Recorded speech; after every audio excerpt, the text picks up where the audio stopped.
Hi everyone, welcome. It's Saturday and I hope you're going to tell a friend that ZBTR TV is live.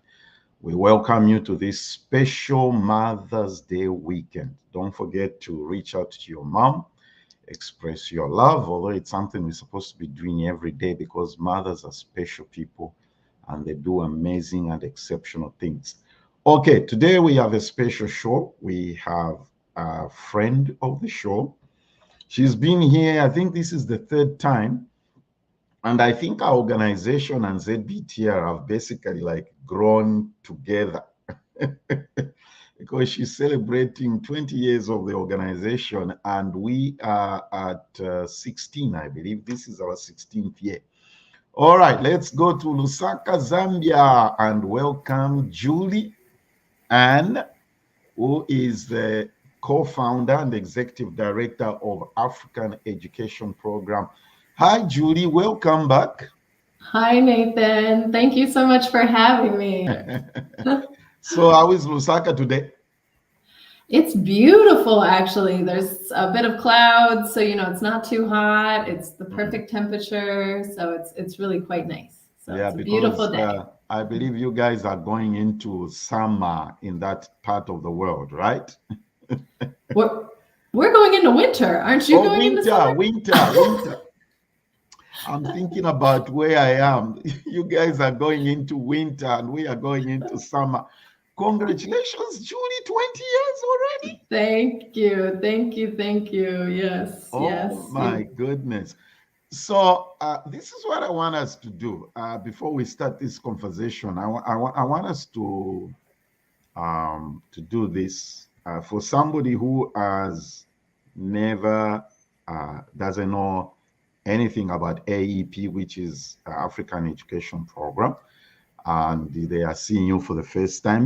That's the way online stuff is, because the people that watched you when we featured you on this platform, I don't know how many years ago, they're probably not here. So this is what I want us to do. I want us to play this video clip, and then when we come back, I want to ask you a few questions. AEP is a nonprofit organization that empowers and unlocks the potential of African women and youth by building and growing community-led initiatives. The origin of AEP begins 20 years ago, actually, when a few friends and I were sophomores in high school, and it just started with a shipment of gently used books and computers over to this disadvantaged community. The intention was really just a safe space before and after school.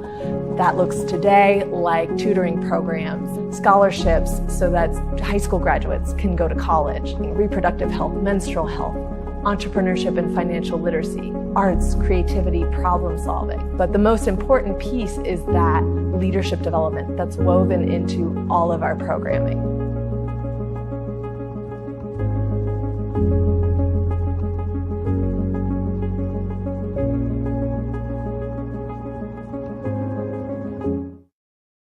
Wow. So my first question to you, Julie, is that you and your friends were in high school. How did you hear about the need for computers and school supplies in this African country? That is a very, very good question. A very far away country too, from outside of Philadelphia, where I grew up, where my co-founders and I grew up. What ended up happening is my soccer coach growing up, he's a native Zambian, and our families have been very, very close. Yeah, we're very, very close. So you used to play soccer? It is all because of soccer that I am in Zambia today. I think I can say that, actually. Yes, I was a very competitive player, and through my coach and his family, we just got to know a lot of expats, in the area, Zambians, Tanzanians, South Africans, Kenyans, and we just became very close with that community. And with my friends, we'd also been looking for a service project where we had a personal connection. Okay. In the United States, kids grow up fundraising. We're fundraising for the American Heart Association. We're fundraising for these big, organizations. But when you're raising $100 or $200 for such a big organization, you don't know where your money is actually going, who your money is actually, serving. So in our minds, we've been kind of searching for a project with a personal connection where we knew where our hard work would be going toward. And then one day in 10th grade, one of my best friends came to the cafeteria. She had just watched a video about apartheid, and she was really upset, about the story. And she said, let's help kids in Africa. And I was like, I love Africans. Like, sure, let's, we're 14 at the time. We have no idea what we're talking about, what we think we'll do. And so we end up going to my coach and saying, hey, we want to help kids in Africa. What should we do? And he said, well, my brother Amos is a community leader in this town called Kafue. You should call him. And I'm sure you remember, Nathan, at that time, 20 years ago, there's no WhatsApp, there's no Zoom. You're getting calling cards. You're scratching the calling cards for the minutes. And that's how you're calling home. And we would call Amos and have these conversations in the beginning. And that's where we found out about this need for books and computers. And, we saw a lot of books and computers in our school and in our communities just going in the trash. And so it was sort of the perfect project, to connect this personal, connection in Kafue to a way to recycle these great resources that were going to waste, in our community. And that's really how we got started. We became a nonprofit organization before we were even 18. We put our parents' names on the paperwork, and they got that in the mail. And that's when they realized we were serious about the project. Raised the $10,000 to ship a container. And we collected. You shipped a container? Yeah, a whole container full of thousands of books, I think about 50 computers. And that was the first project. And honestly, that was supposed to be the end. We never expected to be celebrating 20 years, 10 years, or even 5 years. The idea was only that project. What sort of conversations were you having with, did you say Amos? With Amos, yeah. What sort of conversations were you having with Amos? And you are talking to a stranger on the phone. Okay, it's different. Like you and me right now, you can see me. Like you said, there was no Zoom or anything. You're talking to a stranger on the phone. You don't know where these things are going. How did you build the trust? Yeah. Well, funny enough, you know how families resemble themselves, right? So voices among brothers can be very similar. So I think even though it was just a voice call, it always felt like we knew Amos, like I knew my coach, and that it was immediately a family member that I was speaking to. So I think we never really had that stranger, time, right? It was just very familiar, very just already family, from the beginning. And those conversations could be had very easily. And then we decided on the project, and we just got going. And even with our first trip, he was there at the airport waiting for us. And it's not like we were strangers. It never felt that way. It was always a close tie. Yeah. Now, to those who are watching and those that are going to watch this recorded podcast, I'm going to put a website address at the bottom there scrolling, because on this 20th anniversary, AEP, which is African Education Program, is doing a fundraiser, Mother's Day movement. We shall talk about that later, but I just want everybody to know where I'm putting that website at the bottom for you to donate and to help this. So, like you've already pointed out yourself, Julie, there was no WhatsApp, there was no social media. Let's use that terminology. There was no social media. How did you start the mobilization? You were just high school kids or students. Mm-hmm. What mode of campaign did you use for mobilization? So at the time, we were doing 3 different things. First, we were selling cookies, bake sales. This was also before all these allergies in schools. You could just make cookies and go sell them in the cafeteria. So our first few dollars were from baking cookies, and then each year around the holidays, we would wrap gifts at Borders, because Borders bookstore was a very common, they hadn't lost all their storefronts at the time. So we would wrap gifts and people would give us donations. We would sell t-shirts. That was another one. And then the final big fundraiser, we actually had an African festival at our high school one weekend, and we had dancing and culture and food and, hair plaiting, everything. And that's how we raised, I think the other half of the money. So yeah, just, you're a teenager, you put your mind to good use, you can do a lot. Oh, wow. That must have been fun, right? A lot of fun, a lot of exciting. So when did you make your first trip to Zambia, and what was your impression? Were you still in high school when you traveled? So what ended up happening is just before our senior prom of 12th grade, we shipped the container, and that was supposed to be it. At that time, we didn't even think we would be visiting Zambia. Our goal was just making sure the goods got there, and then Amos would distribute them, across schools and churches in the area. And a few weeks later, we found out we were receiving and meet the community. And so that's really what changed everything. So we graduated from high school. This is in 2005. And 3 weeks later, we were on a plane to Zambia. And how many were you?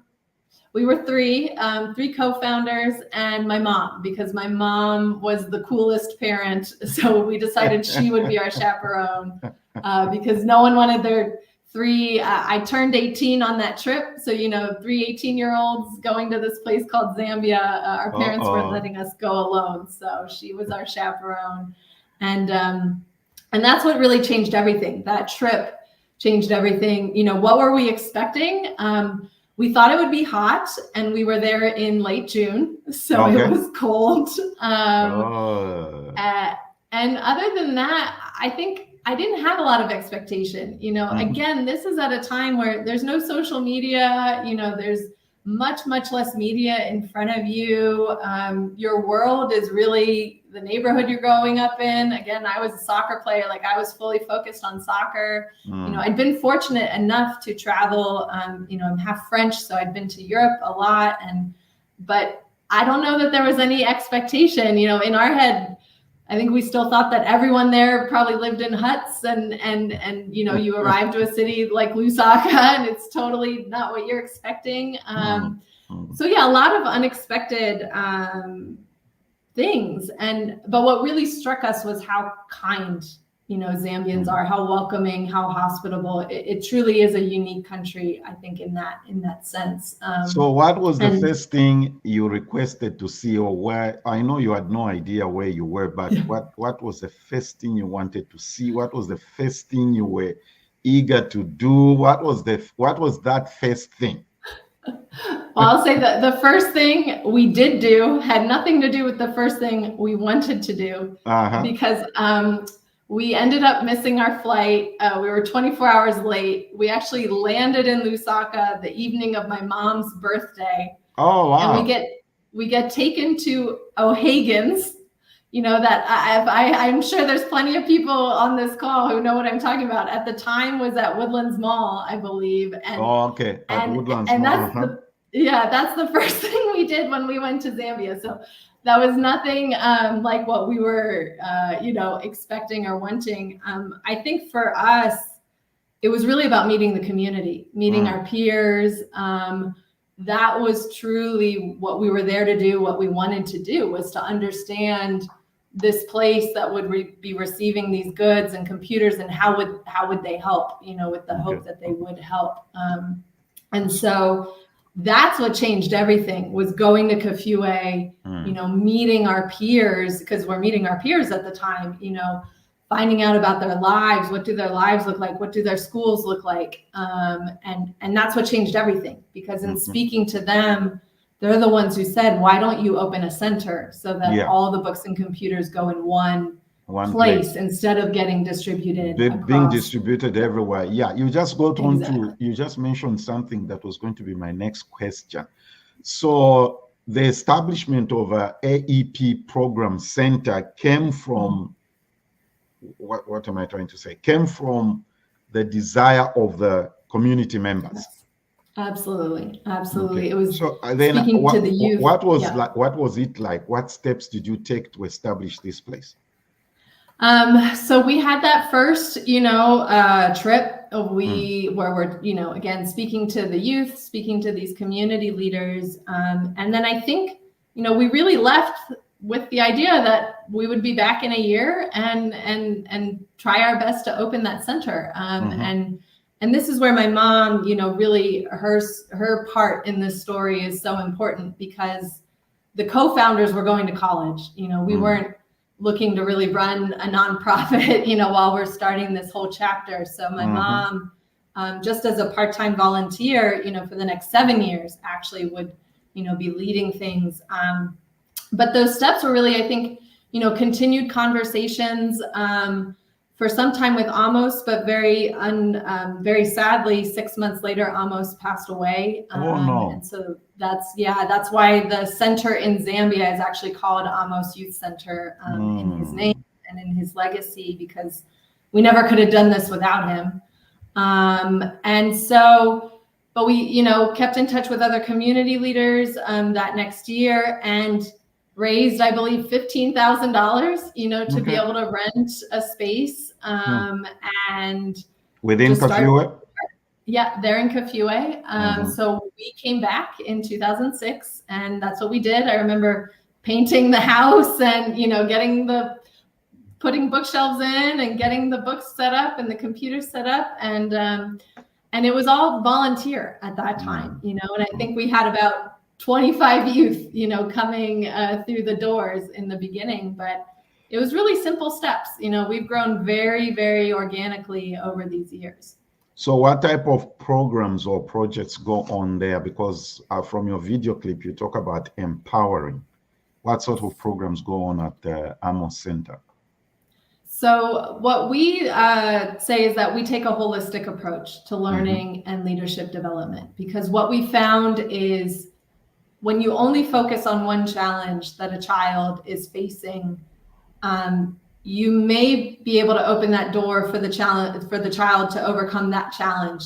Yeah. But there's no guarantee that that child is actually going to be able to reach their full potential, break that cycle of poverty and empower themselves. So we found very slowly, sort of year by year, adding one program at a time, what we were building was this very holistic approach. So we started with just the center, right? Okay. And then we found out that in a rented place, right? In a rented home, exactly. In a rented home that we transformed. And kids were coming, they were using the books, they were using the computers, but we found out that they weren't in school because of the school fees at the time. So we started sponsorship. So now we have the center, now we have sponsorship. Now, when you say sponsorship, what are you talking about? School fees?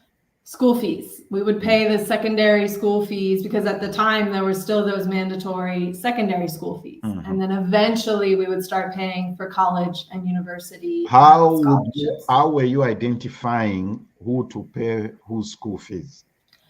So we have always done home visits of the students who come to the center. And that's how we would determine, to make sure that these were children and youth that really otherwise could not be going to school unless they had this type of opportunity. So even today, every year we do hundreds of home visits to check on where the children are coming from, what situation are they in? Are they in a single-headed household, double?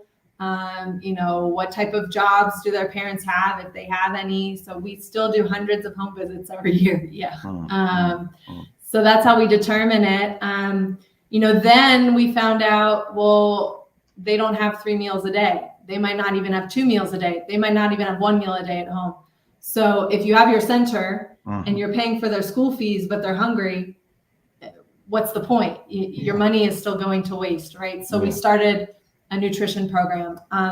From almost the first day, also, we had reproductive health and HIV awareness. I remember the first 12 girls who we paid for their school fees, I think 3 or 4 were pregnant within 6 months. So we realized, okay, there's something else, we need to be doing, right? So reproductive health, HIV awareness have always been very, very, important pieces of our work.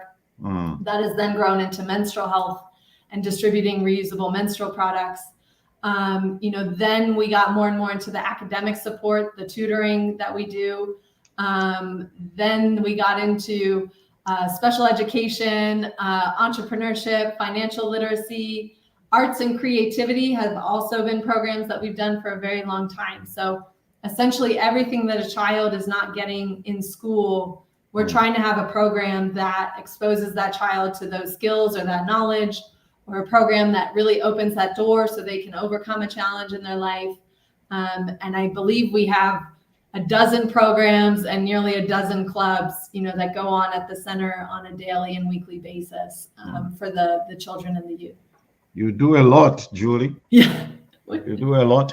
Those of you watching us, if you are compelled to support Africa Education Program, the website is scrolling at the bottom, and they've been nominated for Mother's Day movement. We shall talk about that in a few minutes.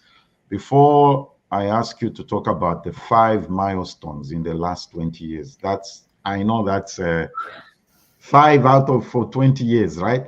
Due to stake. Let's say hello to our viewers. Miss Brenda says, "Good morning, ZBTR family." I think you know this person. Hi, Stella. Yes, good morning.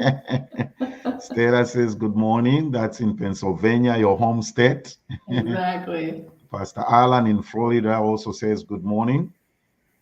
And we also have Nasilele in Indiana. You see, all across, everybody's watching. I have Ronald within my neighborhood, Dallas, Texas. Hi, Ronald. Always good to hear from you. And Winnie from New York. She says, "Good morning. We meet in Zambia." All right. And we have Dr. Musoma says, "Julie for president." Thank you. I think it's going to get you in trouble. I know, right? Thanks, everybody. Elections are soon. Yeah, elections are soon. Stella says, "I applaud you, Julian. You have a big heart. Thank you for choosing Zambia." Okay, everybody, the information is scrolling at the bottom there. We shall be talking about after 20 years where Africa Education Program is headed to and what they are jumping into. Okay, before we bring in somebody else who's waiting behind the scenes, Julie, tell us about 5 memorable moments or African, just 5. I could have said 20 for one a year. I know. That's what's so hard. So what are the 5 milestones you'd like to share with us? I was preparing for this question and I was having trouble because it's so hard to pick, just 5. It's really so hard to pick 5. I would say, maybe I can work backwards, right? Let's maybe work backwards. Obviously, huge milestone is 20 years, right? reaching this point in our life is just, a lot of nonprofits don't make it, so to have persevered to this place, is pretty incredible and very memorable. Thanks to the permanent mission of Zambia to the United Nations, we actually got to celebrate in New York City in March to officially commemorate, those 20 years. So that was really a very warm welcoming from the mission and the diplomatic community and partners of ours. So that was really special. Then you have the pandemic. I mean, maybe not memorable in a positive way, but you do, You can't ignore the pandemic. You can't ignore the pandemic. You can't. And the pandemic was very special for us because it was incredible to see the local team adapt. We're used to seeing our kids every single day in person. That's what makes us special, is our kids will be with us as children. They'll go through secondary school with us, then they'll go to college and university with us. And one thing I didn't mention, and this is, I don't know how to make it a memorable moment, but actually the majority of the team in Kafue at the center are alumni. So they've come back after their studies, and they're the ones spearheading this work. They're the ones doing the magic, every day with the kids. So, the pandemic for us, to be able to shift, we went into phone call mode, we went into printed packs, we went into distributing sanitizer and food. That was really a memorable moment. And to see the team in Kafue step up the way that they did was just, I would say truly incredible. Then I would go back. Yeah, number 3, I would say our 10-year anniversary was really special. Because we had this huge celebration, on the land. I know we're going to talk about this, but we're a future forward milestone is that we're starting construction on our permanent home in Kafue. And so on the land that was donated by the Kafue District Council, we had a huge celebration on the land itself. And then we'd actually had a small concert tour with B-Flow in the United States. So so that was a very special, celebrating 10 years was really, really special. Then if I'm going to go backward again, I would say one of the most memorable trips was my grandparents came to Zambia. Oh, really? When they were, and my grandfather actually passed away in February at the age of 95. Sorry and the trip was about 10 years ago. And so my grandparents and my mom, we all were in Zambia together. And, that's one of the most memorable trips, I would say, was having them, even in their 80s, volunteering. My grandfather built a chicken house, for the center so we could have eggs. And my grandmother was teaching girls how to knit. So just to say that at any age, you can travel, you can do what you want to do, and you can change lives. So I'd say that was a really special trip. Was that 4? That was number 4? That was 4. Number 5, the last one.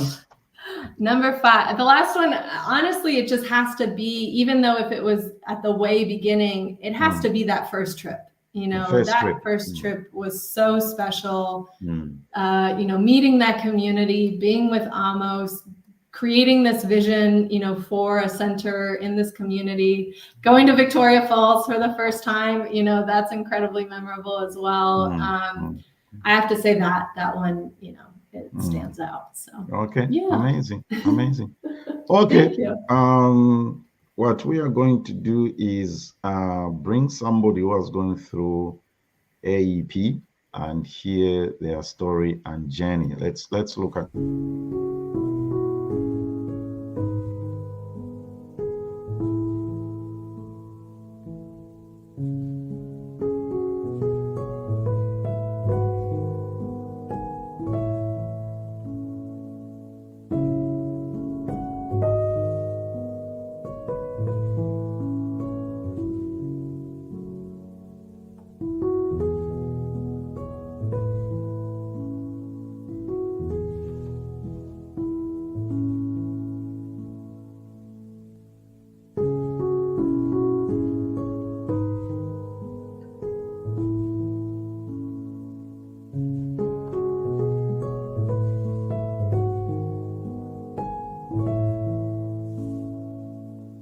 But the most important piece is that leadership development that's woven into all of our programming. Ngambela. Hey, Nathan. Welcome. Thank you very much. Thank you. All right, everybody. This is Ngambela Zulu. He's studying where? At SUNY's Connected County Community College in the upstate New York. Upstate New York. Ngambela, how did you find yourself at AEP? Okay, I remember that was in 2012 when I passed my 7th grade. So what happened was I and my grandmother were making brooms made from straws that we collected from the mountains, and that's where we are making a living out of.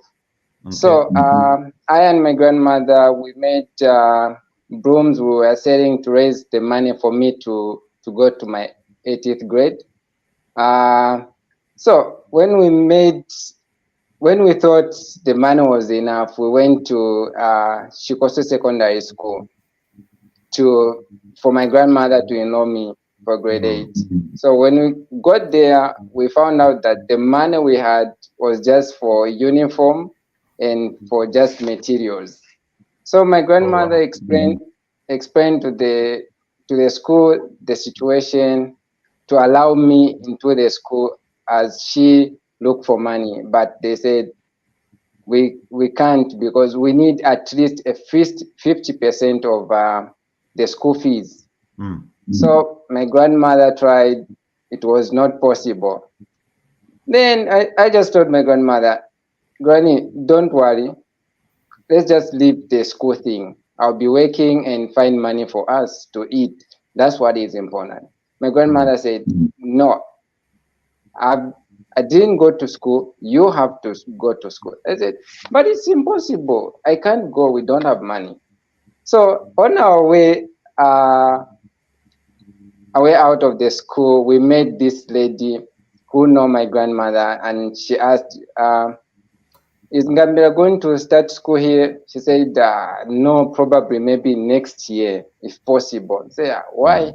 Said, we couldn't raise not even 20%, the school wants 50%. So that's how she said, oh, there's an organization, the Center for African Education Program in Kafiwe. I said, they help students. Just go there, explain your story and everything. Maybe they could help you. So my grandmother said, I think let's go and try. Let's try our lucky. So we went to the center. We found Mrs. Banda was in charge by then. Then she welcomed us. I had lunch. And my grandmother explained everything to her. And she said, Mrs. Banda said to grandma, don't worry about Ngambela. I'm going to talk to the school. Ngambela is under AMOS now, African Education Program. Wow. And we're going to clear the balance. That's how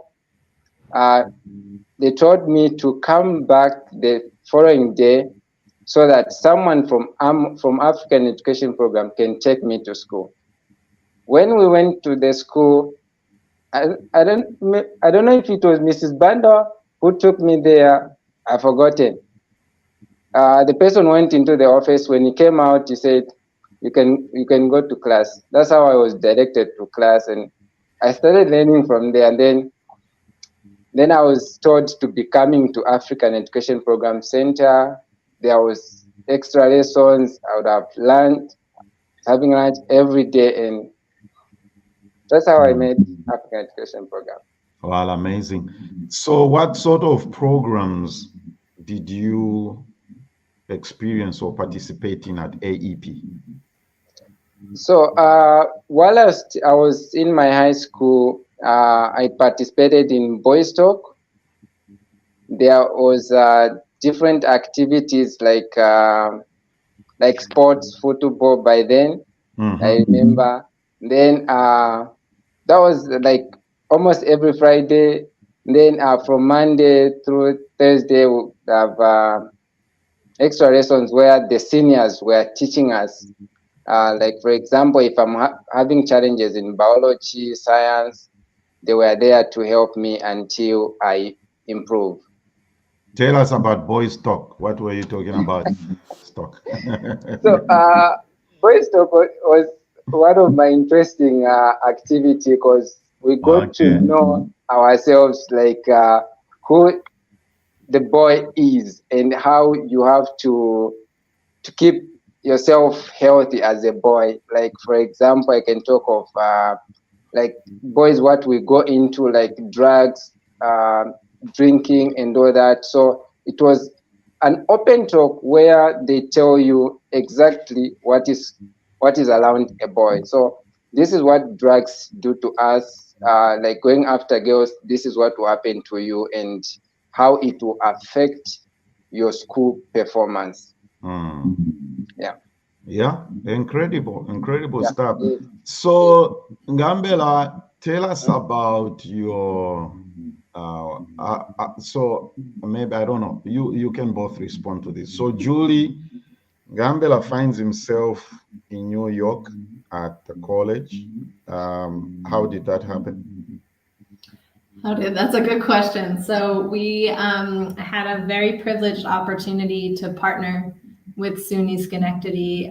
There were 2 scholarships available for 2 students to be able to go do their junior associates at the college, with full tuition and room and board. What AEP provided were the flights and, paperwork and things like that. And so I believe 12 in Ngambela of our high school graduates applied. They did the application as if they were, anyone else. And there was a team from SUNY Schenectady that came to visit in Zambia, and there were in-person interviews, and the students went through a whole process. And Ngambela and our other student, Maureen, who couldn't be with us today, were selected. They earned their scholarships, and it should be Ngambela saying it, but I'm going to say they're graduating in just a few days. So we're really excited. So Ngambela, how was this process like? Weren't you frightened to meet these people from America? What type of questions did they ask you? So first of all, like I had people from USA used to come at Amos, so I was used to the places of meeting these non-frightening Americans. Yeah, but still, interviews are interviews. They are always intimidating stuff. Like I was scared, but some of the questions that they asked us was like, what are you going to? What are we? The college is going to benefit from you if you are given the scholarship. Yeah, because you tell them. and of course, every school's goal is to make sure that every student is successful. And on my side is to make sure that I work hard and I make sure that I contribute to the school in making that goal possible. So if I go to class, whatever they're teaching, I need to take serious. So basically around that, that's what I responded, that I'm going to contribute to that to make my goal possible. Okay. All right, interesting. I want, for those who didn't see it, so tell us what you're studying. Tell our people watching what you're studying. So I'm doing an associate degree in culinary art. What is that? It's a 2-year program. So basically, I'm trained to be a professional chef, kitchen assistant. Yeah. Interesting. Okay. And how is it going? Of course, what do you call it? Did you face any challenges in? What's the language? The dishes or the menu from Zambia to the US? What has been your experience through college? So at first, the challenge was the accent, the American accent. It was different I was used to with Julian's accent and everyone that used to come at Amos, but coming here was a bit different. But one of the best language that I understood was through practicals, like where the instructor is demonstrating how to cook a certain dish. So I used to understand well through practical, but theory classes, at first, like the first 1 month, it was really a challenge, and also to know certain ingredients where, for example, I knew maybe 5 spices. Coming here, I was told there are more than 1,000 spices. And I said, I'm going to know that. Good luck. Yeah. And the names of ingredients, like from France, they are in French weight. So, yeah, but I improved, and here I am. There you go. You are graduating, right? Next week? Yeah. Is it next week? Next week, Thursday. All right. I have to brag, Nathan, I have to brag about both Maureen and Ngambelo, because Ngambelo is actually named Student of the Year his first year. Yeah, wow. Huge deal of the school. Maureen, yes, yeah. And he's been getting incredibly good grades, and I know he has a couple more experiences to share with us. Maureen was named a student trustee to the board of the school, and she's in leadership positions for the international club. So both of them have just been rocking it at school. So sorry, I had to brag a little bit because I know he won't brag about himself. Good job. Okay, now let's transition here. Ngambela, you can be part of this conversation as well. Julie, what's the Mother's Day movement? And how was AEP selected? Everybody, you know, this is Mother's Day weekend, so we can't just go. We just thought we should do this on this weekend because it's just appropriate. What's the Mother's Day movement? Well, maybe Nathan, I'll ask you a question, and I'll ask all our viewers how much money they think is spent on Mother's Day in the United States. Like this year, how much money would you say is going to be spent in flowers, cards, chocolates, how much money would you guess, Nathan? Obviously in the billions of dollars. Okay, all right, yeah. Well, a lot of people guess millions, and actually 35 billion with a B dollars. $35 billion will be spent on Mother's Day this weekend, right here, cards, flowers, gifts. And so the Mother's Day movement, a little over 10 years ago, were inspired by a journalist named Nick Kristof, writing about women around the world. And he wrote in a column, instead of it being Mother's Day, the way you have it typed up there, about one mother, that the apostrophe should move over one, and it should be about all our mothers, around the world. So how do we use this day, not just to show our love and appreciation for our mother or the mother figures in our particular life, but how do we use this day to empower all the incredible women, around the world? And so they decided that each year they would select one nonprofit organization, and they would do a campaign asking people to make a donation. And with that donation, you can send an e-card to, the women, your mother, anyone special in your life. And so we were very, very privileged and honored to be selected this year by the Mother's Day movement. Wow. And so together we've been, doing this campaign, raising awareness and collecting donations. So yes, especially with Mother's Day tomorrow. This was a perfect day to be on with you, Nathan. Yes. As you're thinking about, what gift you're going to give to your mom or a special woman in your life, consider making a donation that goes toward our programming in Kafue, empowering our children, our youth. We have a very special program for our moms as well in entrepreneurship. So your gift goes toward the center, all of our programs going on. So that is the Mother's Day movement. And we were just so excited to be selected this year. So you are this campaign for us to support, to give towards, to consider African education program for this campaign and donation. Tell those that are watching about this, what I'm showing right here. This. So this is the next milestone, right? This is milestone number 6, which we're very, very excited about. So as I mentioned, Kafue District Council donated land to us to build our dream home, our permanent home, where we can create even more impact. We can reach even more children, youth, and women. And so this is what we are starting construction on in late June or early July. This year? This is, yes, wow. in a couple of months. So what is the estimated cost for this project? Obviously, we can all see that it's mammoth. Yeah. It's important for the people to get the picture and the figures and to see that this requires all of us to step in. So if you go to African Education Program, there's a link there to give. So let's support Julie and the EEP team and what they have done over the past 20 years. So what is the estimated cost and how long do you think this project will take?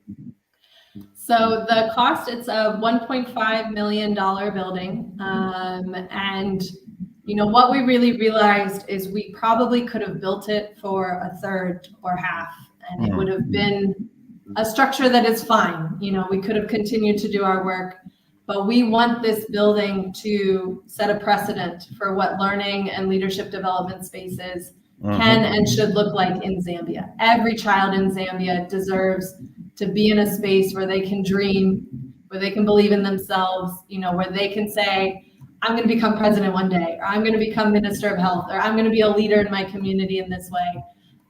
So that's why it's a mammoth, like you said, you know, it's a big, beautiful space where we intend to have kids, you know, have access to all of our programming and more, and really just feel good about themselves, believe in themselves, dream big, right? And so that's why it's a big price point, 1.5 million. We've already raised half of that, which is why we are starting construction. Wow. And it will be a year-long build. So we have a year to raise the other half. So, you know, support can come in many ways. Obviously, $1 goes a long way, a brick goes a long way, a bag of cement goes a very long way. Also, anyone with connections here in Zambia or abroad to groups that would be interested in supporting, whether it's in kind or financially, you know, please reach out to us either on Facebook or Instagram or through the website. You know, we are definitely looking for individual support, corporate support. You can help in many ways, just spreading the word about, you know, the project. So, but we're very, very excited because this will truly be a milestone that turns us, you know, to a whole bigger and better chapter than what we're already doing. Excellent, excellent. So, well, as we wind up, everybody, that's a website there. You can go to that website and make your contribution. Wow, Julie, congratulations on the 20 years. It's amazing, and we are very. ZBTR feels connected to you guys. Like I said at the beginning, it's like the two organizations have grown together, right? we were talking about that, right? We started with just audio. I think the first time I was on was just an audio call, and then we were on Zoom, and now, you know, this is so amazing to have seen, you know, us both grow in such beautiful ways over the years. So we're hand in hand in this, Nathan. We are hand in hand. Yeah, I'll be coming to AEP, Kafue side. I need to see that place. Perfect. You're welcome anytime. And everyone else also, when you're in, I'm sorry to cut in. If you're visiting Zambia, you know, we're in Kafue. It's just a half-day trip. You know, come to Kafue, come to the center. Spend a few hours with our students, you know, please reach out. Exactly. All right. So if you would like to get involved, please reach out to us through our website or email. That's the email there, info@aepprogram.org. Ngambela, what you are graduating, so I don't know whether you want to talk about this or not. What's next? Where's your restaurant going to be? So my restaurant, of course, is going to be in Lusaka. I want it to be in Zambia, specifically Lusaka. Okay. Yeah. So right now, after graduation, all I need is more experience to work with people that have got restaurant and to try to get the knowledge how the restaurant is run. That's the most very important. Dr. Monsanje says, congratulations on your graduation. Thank you very much. It's Julian. Education is key to better life and opens opportunities for Ndambele and others. Thank you, Schenectady Community College, for their support and encouragement. Julie, final word. Where do we see AEP in the next 20 years? In the next 20 years, the vision is, obviously we're completing this project in Kafue. Then in 20 years, we would like to see at least 5 centers across Zambia. I think the big dream is, of course, we know this model works. Look at Ngambela, Yes, it does. Yes, it where does. he is today. You look at our team, the ones who are doing this beautiful work in Kafue. Yesterday I was actually with student number 1. His number is 1 because every student gets a number. Yeah. And next year he'll be completing his PhD. So, so from our model works. AEP. Well, we supported him through his undergraduate studies, and then he has been able to take himself for his master's and now his PhD. And we need to talk to this number 1 student. Yeah, let me know. That would be great. I'm sure he would love to come on. And so the model works. We know that. So the dream is, how do we adapt it, to different parts of the country, different communities across the country. So in 20 years, we want to have at least 5 of these centers across Zambia. And we, we'll maybe expanding across Africa as well. We'll have some news coming out in the next few months. So more to come on that. Excellent. Yeah. This is amazing, everybody.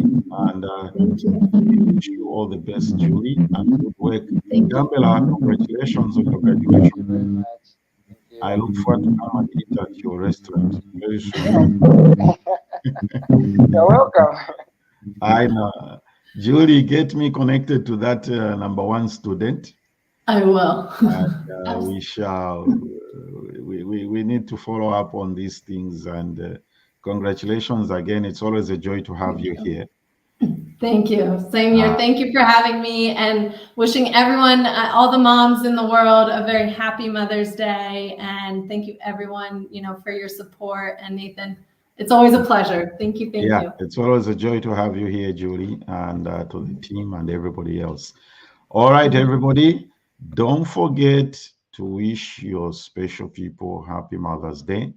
These are let me show you my special ladies. These are my special ladies. Happy Mother's Day to my mom in heaven.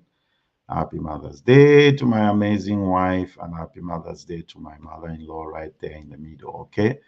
To the Dallas community, you all know we have a funeral starting in about an hour's time from now at 11. We are going to Global Fellowship Church. Let's go and support and stand with Sister Maureen.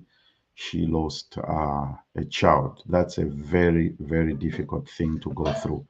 So we believe we'll be seeing everybody, all of us in Dallas as we go to the funeral. That's where I'll be heading to when I finish up here. We'll see you next weekend for another great show. Zambia Blog Talk Radio.